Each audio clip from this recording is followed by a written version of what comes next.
Jacob lived in the land where his father had stayed, the land of Canaan.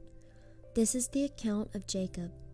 Joseph, a young man of 17, was tending the flocks with his brothers, the sons of Bilhah, and the sons of Zilpah, his father's wives. And he brought their father a bad report about them. Now Israel loved Joseph more than any of his other sons, because he had been born to him in his old age, and he made a richly ornamented robe for him. When his brothers saw that their father loved him more than any of them, they hated him, and they could not speak a kind word to him. Joseph had a dream, and when he told it to his brothers, they hated him all the more. He said to them, "Listen to this dream I had. We were binding sheaves of grain out in the field, when suddenly my sheaf rose and stood upright, while your sheaves gathered around mine and bowed down to it." His brothers said to him, "Do you intend to reign over us?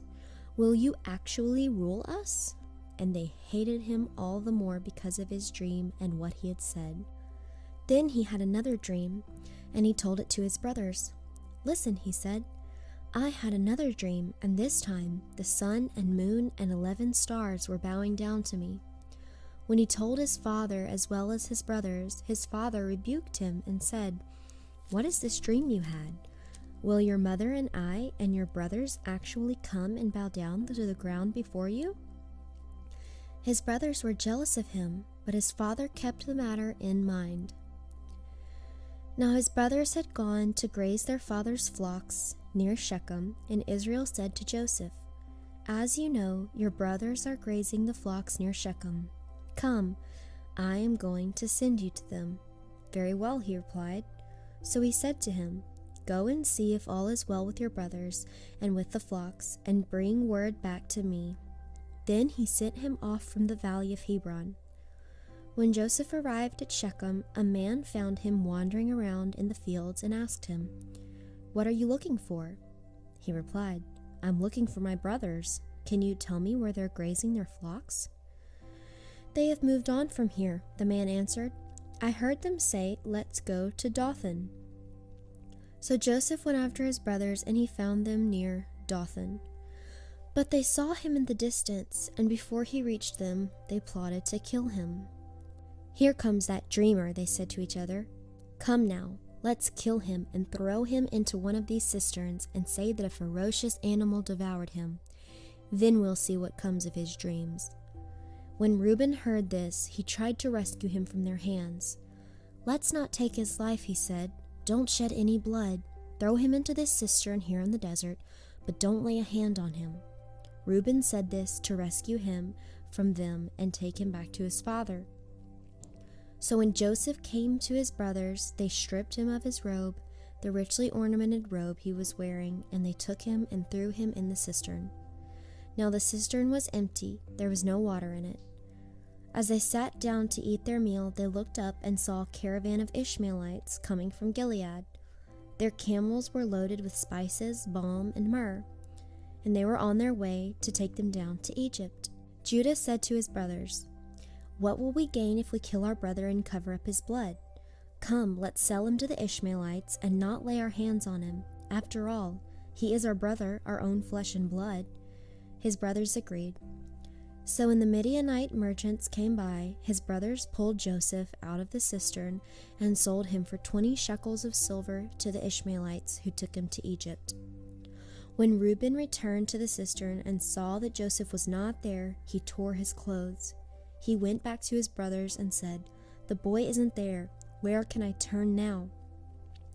Then they got Joseph's robe, slaughtered a goat, and dipped the robe in the blood. They took the ornamented robe back to their father and said, "We found this. Examine it to see whether it is your son's robe." He recognized it and said, "It is my son's robe. Some ferocious animal has devoured him. Joseph has surely been torn to pieces." Then Jacob tore his clothes, put on sackcloth, and mourned for his son many days. All his sons and daughters came to comfort him, but he refused to be comforted. "No," he said, "in mourning will I go down to the grave for my son." So his father wept for him. Meanwhile, the Midianites sold Joseph in Egypt to Potipher, one of Pharaoh's officials, the captain of the guard.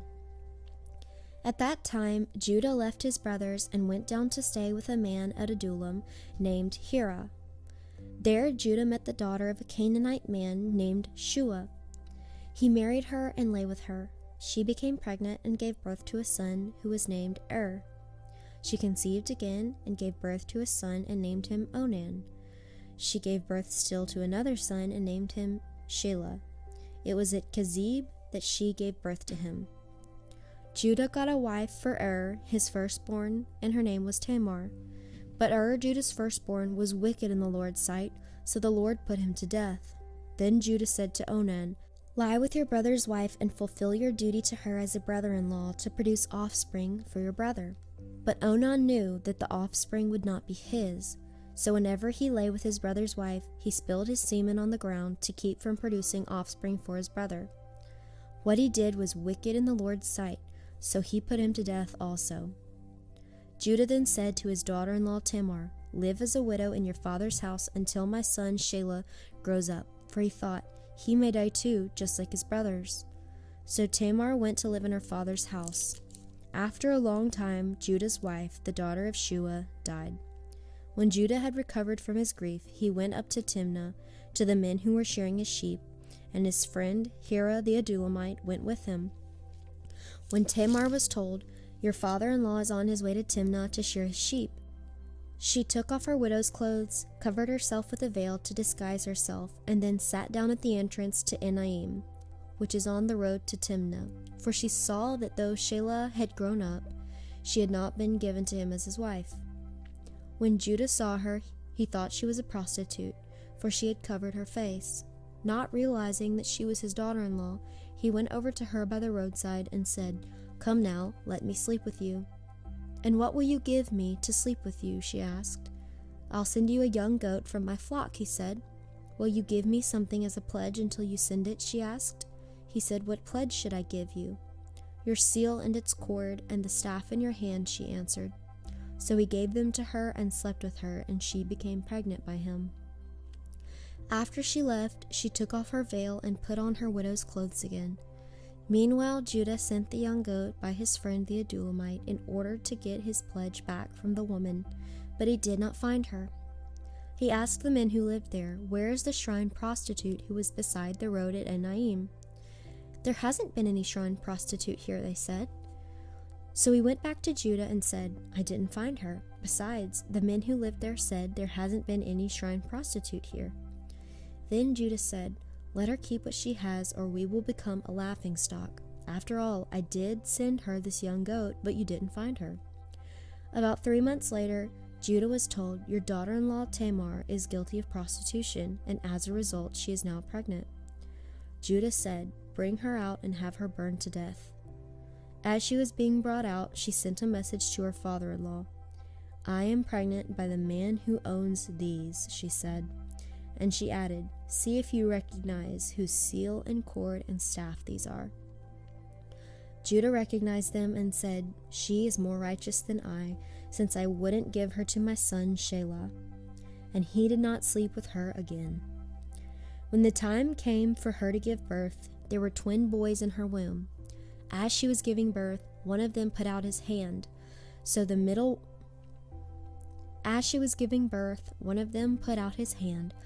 midwife took a scarlet thread and tied it on his wrist, saying, "This one came out first." But when he drew back his hand, his brother came out, and she said, "So this is how you have broken out." And he was named Perez. Then his brother, who had the scarlet thread on his wrist, came out, and he was given the name Zerah. Now Joseph had been taken down to Egypt. Potipher, an Egyptian, who was one of Pharaoh's officials, the captain of the guard, brought him from the Ishmaelites who had taken him there. The Lord was with Joseph, and he prospered, and he lived in the house of his Egyptian master. When his master saw that the Lord was with him, and that the Lord gave him success in everything he had, Joseph found favor in his eyes and became his attendant. Potiphar put him in charge of his household, and he entrusted to his care everything he owned. From the time he put him in charge of his household and of all that he owned, the Lord blessed the household of the Egyptian because of Joseph. The blessing of the Lord was on everything Potiphar had, both in the house and in the field. So he left in Joseph's care everything he had. With Joseph in charge, he did not concern himself with anything except the food he ate. Now Joseph was well built and handsome, and after a while his master's wife took notice of Joseph and said, "Come to bed with me." But he refused. "With me in charge," he told her, "my master does not concern himself with anything in the house. Everything he owns he has entrusted to my care. No one is greater in this house than I am. My master has withheld nothing from me except you, because you are his wife. How then could I do such a wicked thing and sin against God?" And though she spoke to Joseph day after day, he refused to go to bed with her or even be with her. One day he went into the house to attend to his duties, and none of the household servants was inside. She caught him by his cloak and said, "Come to bed with me," but he left his cloak in her hand and ran out of the house. When she saw that he had left his cloak in her hand and had run out of the house, she called her household servants. "Look," she said to them, "this Hebrew has been brought to us to make sport of us. He came in here to sleep with me, but I screamed. When he heard me scream for help, he left his cloak beside me and ran out of the house." She kept his cloak beside her until his master came home. Then she told him this story. "That Hebrew slave you brought us came to me to make sport of me, but as soon as I screamed for help, he left his cloak beside me and ran out of the house." When his master heard the story his wife told him, saying, "This is how your slave treated me," he burned with anger. Joseph's master took him and put him in prison, the place where the king's prisoners were confined. But while Joseph was there in the prison, the Lord was with him. He showed him kindness and granted him favor in the eyes of the prison warden. So the warden put Joseph in charge of all those held in the prison, and he was made responsible for all that was done there. The warden paid no attention to anything under Joseph's care, because the Lord was with Joseph and gave him success in whatever he did.